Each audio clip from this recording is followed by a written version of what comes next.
नहीं जन्म बबूत, नहीं रे कोई तापन वालो हो, नहीं रे कोई तापन वालो है। कबीर साहब आपके कबीर साहब के जमाने में हमें बात करने नहीं दिया जाता था। मंदिर में आपको जाने का अधिकार नहीं था। उन्होंने कहा कि मंदिर में भगवान नहीं है। आप फ्री हैं?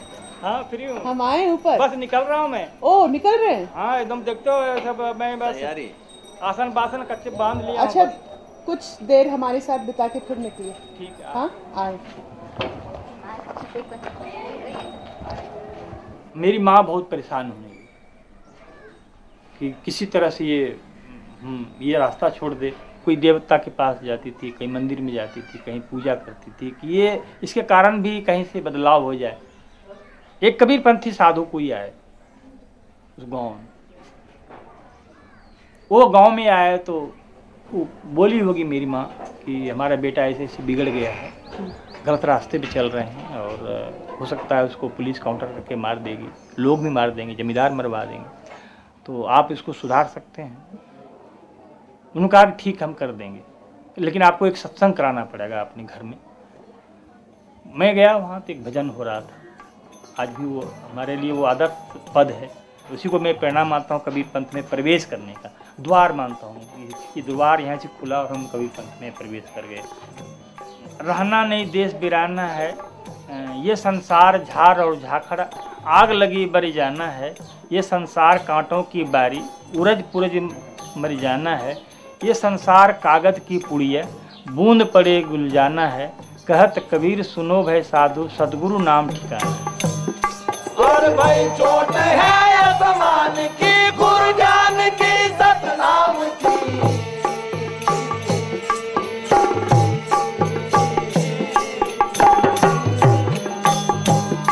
हर हर मारवा निशानो साधु, चोट है आसमान की।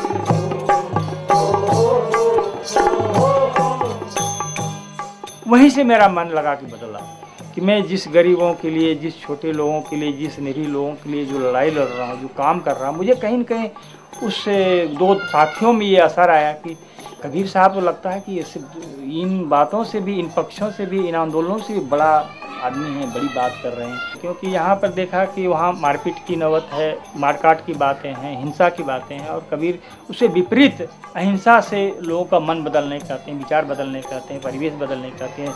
हमारा जो अंतर पड़ा बीच में, इस पर मैं खिलाफ हुआ। जैसे मेरे पास 200 लोग हैं, संगठन है, शक्ति है, हमारे सामने ये बाबा खड़े हो रहे हैं। क्यों खड़े हो रहे हैं? अच्छा रेल जाओ, उठा के ले आओ। तो ये बाबा ने हमारा कुछ नहीं बिगाड़ा, लेकिन हमारे पास ताकत है, हमारे पास शक्ति है, हमारे पास संगठन है।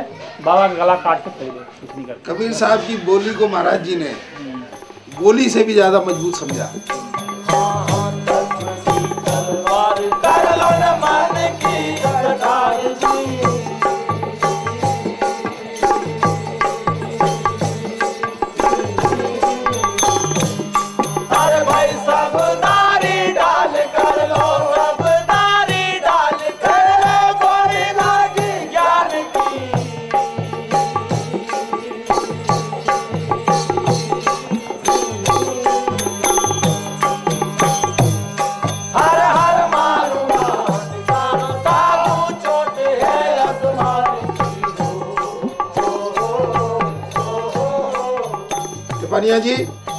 टिपानिया जी 2 मिनट यहाँ आ जाइए। 600 वर्ष मुसलमानों ने आक्रमण किया, तब 700 वर्ष राज्य किया, और धर्म के परिवर्तन में उन्होंने अपने चाहे तलवार का प्रयोग किया, चाहे प्रेम का प्रयोग किया, वो अलग बात है। ईसाइयों ने 250 वर्ष, अंग्रेजों ने हमारे ऊपर आक्रमण किया, 150 वर्ष राज्य किया, और मैकाले ने उस वक़्त ये समझा था कि इस देश का लोग गुलाम हैं, आत्मा गुलाम नहीं है। आत्मा को परिवर्तित करना है।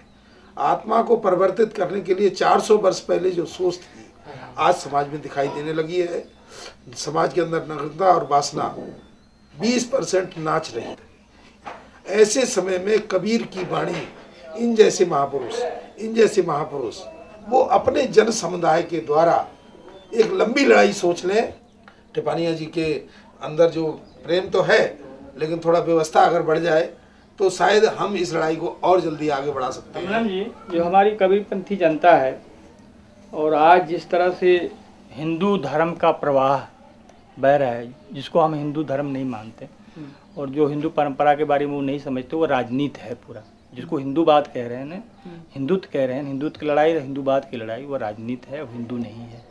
हमारे बहुत सारे लोग, कम से कम सैकड़ों लोग उसी बात के समर्थन करते हैं, उसी बात के पक्षधर हैं, उसके पोषक हैं। ये हैं, चाहे वोट के स्तर पर होता है, चाहे विचार के स्तर पर होता है, चाहे राम जन्मभूमि को तोड़ने का आंदोलन होता है, चाहे गुजरात का आंदोलन होता है, बात उसी की करते हैं, लेकिन इंसान की बात नहीं करते। कि कबीर साहब ने दोनों बात कही ना, कि हिंदू भी गलत है, यदि गलत है तो गलत है, मुसलमान भी गलत है, लेकिन हमारे यहाँ कह तो देंगे, लेकिन पक्षधरता आएगी तो आवाज़ उसकी उठती है, हमारी जनता के साथ उठती है, हमारे लोगों की आवाज़ वही उठ रही है। हम जानते हैं, अंतरंग रूप से जानते हैं, इसलिए आप तो अंतरंग की बात कह रहे हैं। आप 1 लाख कर दीजिए, कबीर समतावादी होते हैं, कबीर मानवतावादी होते हैं, कबीर इंसानवादी होते हैं, लेकिन इसकी जनता और इनकी अगुवाई करने वाले लोग अभी कहीं न कहीं से उसके प्रभाव में है, और मुझे लगता है कि अभी रहेगा। उसको हम नहीं रोक सकते हैं, कोई नहीं रोक सकता। एक प्रश्न आपने किया था, एक प्रश्न और आपने किया था, बजरंग दल, शिवसेना, संघ और ये विश्व हिंदू परिषद,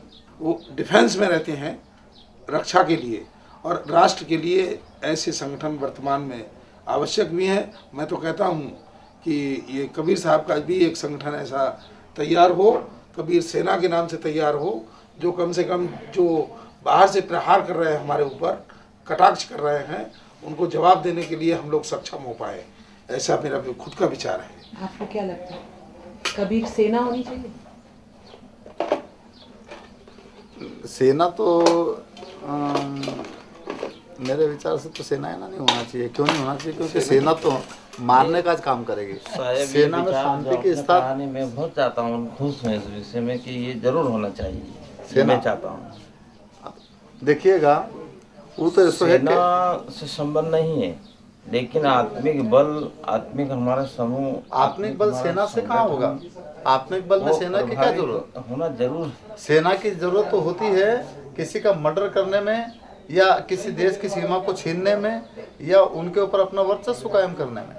नहीं, हम किसी का कोई हम और मिटाना चाहते नहीं। कबीर ने वर्चस्व कायम नहीं किया। कबीर ने अपनी ताकत, या कबीर ने अपने अनुभव, और कबीर ने अपनी सहजता, कबीर ने अपने निर्मलता से लोगों को जीता।